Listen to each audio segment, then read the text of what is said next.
मैं डॉक्टर श्याम सुंदर शर्मा आज पुनः चिरायु गीता यूट्यूब चैनल में आपका स्वागत करता हूँ। भगवान अनंत हैं, उनकी विभूतियां भी अनंत हैं।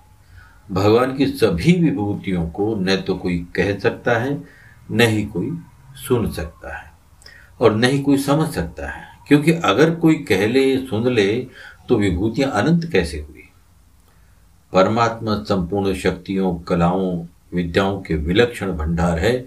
भगवान ने श्रीमद् भगवद गीता में स्वयं कहा है, हंत ते कथयिष्यामि दिव्या ह्यात्म विभूतयः प्राधान्यतः कुरु श्रेष्ठ नास्त्यंतो विस्तरयश्च मे। क्या कहा उन्होंने कहा, हाँ ठीक है, मैं अपने दिव्य विभूतियों को तेरे लिए प्रधानता से यानी संक्षेप में कहूंगा, क्योंकि हे कुरु श्रेष्ठ, मेरी विभूतियों के विस्तार का अंत नहीं है। श्रीमद् भागवत महापुराण के अनुसार जब भगवान विष्णु ने द्वापर में श्री कृष्ण अवतार लिया, तब एक बार शरद पूर्णिमा के दिन वृंदावन में गोपियों के साथ महारास करने का निश्चय किया। उन्होंने अपनी काम बीज नामक बंसी पर जब तान छेड़ी तो सारी गोपियां बंसी की धुन सुनकर भागी भागी मधुबन पहुंच गई। भगवान तो वैसे सदा ही सुंदर दिखते हैं, किंतु शरद पूर्णिमा की रात और भी सुंदर दिख रहे हैं।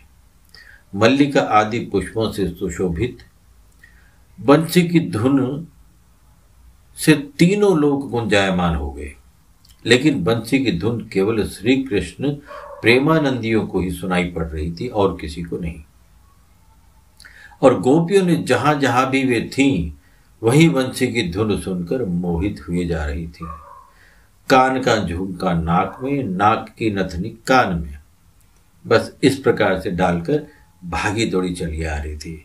और अगर पति ने जाने से मना कर दिया तो घर में बंद कर दिया तो देह त्याग कर कान्हा के पास पहुंच गई। दौड़ते भागते पैरों में कांटों की चुभन का भी भान नहीं, बस दौड़ी चली जा रही थी। और परमात्मा ये सब देख रहे थे। जब सभी गोपियां पहुंच गईं, तब रास बिहारी महाराज ने पूछा, क्यों आई हो ऐसे बावली होकर, न कपड़ों का ध्यान न श्रृंगार का। गोपियां बोली, वहां रे वहां कान्हा, बड़े निर्दयी हो, खुद बुलाते हो और पूछते हो क्यों आई हो। तुम्हारी बंसी ने हमारा मन मोह लिया, सुध बुध ले ली, बंसी सुनने आई है। कान्हा बोले, बंसी तो मैं गैया चराने जाता हूं, वहां भी सुन सकती हो। इतनी रात दौड़ी दौड़ी आने की क्या आवश्यकता थी, चली जाओ। इतने दूर आते आते अगर थक गई हो तो मैं पहुंचा दूं। और उधर कामदेव ने देखा, आज भगवान गोपियों के संग महारास करने वाले हैं, तो मैं इनके मन में प्रवेश कर जाता हूं। किंतु प्रभु से क्या छिपा हुआ, प्रभु जान गए, पहचान गए। प्रभु ने कामदेव को उल्टा लटका दिया। तब से ही श्री कृष्ण का नाम अच्युत हो गया। श्री कृष्ण भक्ति के रस में डूबे भोलेनाथ जब बंसी की धुन सुनी तो उनसे रहा नहीं गया। पार्वती सहित भागे भागे मधुबन में आ गए, जहां श्री कृष्ण गोपियों के साथ महारास करने वाले थे। भोले बाबा ने सोचा, मेरे प्रभु की विभूतियां तो अनंत हैं, आज एक अलग विभूति के रूप में उनके दर्शन करूं, इससे शुभ अवसर और क्या होगा। दर्शन करने माता पार्वती के संग बाबा महाराज वहां महारास स्थल पर पहुंचे, किंतु द्वार पर खड़ी गोपियों ने रोक दिया। कहने लगी, ये महारास है, यहां श्री कृष्ण के अलावा कोई अन्य पुरुष प्रवेश नहीं कर सकता। भोलेनाथ बड़े निराश हुए।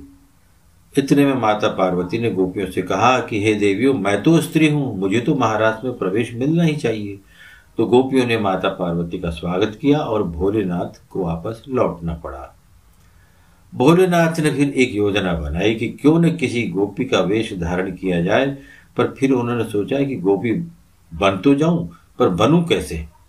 बस यूं सोचते सोचते यमुना जी के तट पर पहुंच गए। उनकी इस उलझन को देखकर यमुना जी प्रकट हो गई और भोलेनाथ से उदासी का कारण पूछा। भोलेनाथ की कथा सुनकर गोपी बना दिया उनको। पहले अपने जल से अभिषेक किया, फिर उन्हें गोपियों के वस्त्र आभूषण आदि पहनाकर ब्रज की सुंदर नारी बना दी। लहंगा फरिया पहनकर पूरा श्रृंगार कर भोले बाबा आज पूरे गोपी लग रहे थे। फिर उन्होंने वापस महारास स्थल की तरफ प्रस्थान किया। पुनः द्वार पर गोपियां मिल गई।